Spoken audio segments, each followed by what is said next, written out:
नमस्कार मित्रांनो. पहिले 4 सेकंद मी शांत का राहिलो याचं कारण मी तुम्हाला नंतर सांगतो.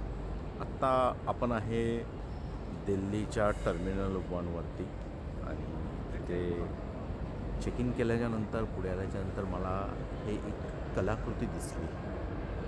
ज्या कलाकृतीमध्ये तुम्ही बघू शकता एक मानवी चेहरा या ठिकाणी बनवलेला आहे. आपण स्त्रीचा चेहरा बोलू शकतो कारण की हिच्या ते कपाळावरती जी मोठी बिंदी असते त्या आकारात एक घंटा आहेत. ही जी कलाकृती आहे ही पूर्णपणे घंटा वापरून बनवलेली आहे. छोटे छोटे मोठे घंटे जे असतात तेव्हा जवळून क्लोजअप तुम्हाला मी दाखवतो. तर विविध आकाराचे घंटा वापरून अगदी वरची कपाळावरची बिंदी सुद्धा घंटेपासूनच बनवलेली आहे.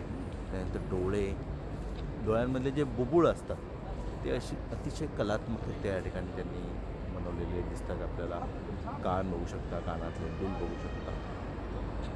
आणि या घंटांच्या कलाकृतीचं जे नाव आहे ते नाव आहे मौन की ध्वनी. आणि इथं जो मेसेज लिहिला आहे तो खूप छान आहे. अस्तित्व के ध्वनि की गूंज के समक्ष मन आध्यात्मिकता की तलाश करे, उस शांति को अपना कर वह अंतर्दर्शिता की ओर बढ़े. आणि याचे आहेत पद्य पुरस्कार विजेता परेश मैती यांनी ही कलाकृती बनवली आहे.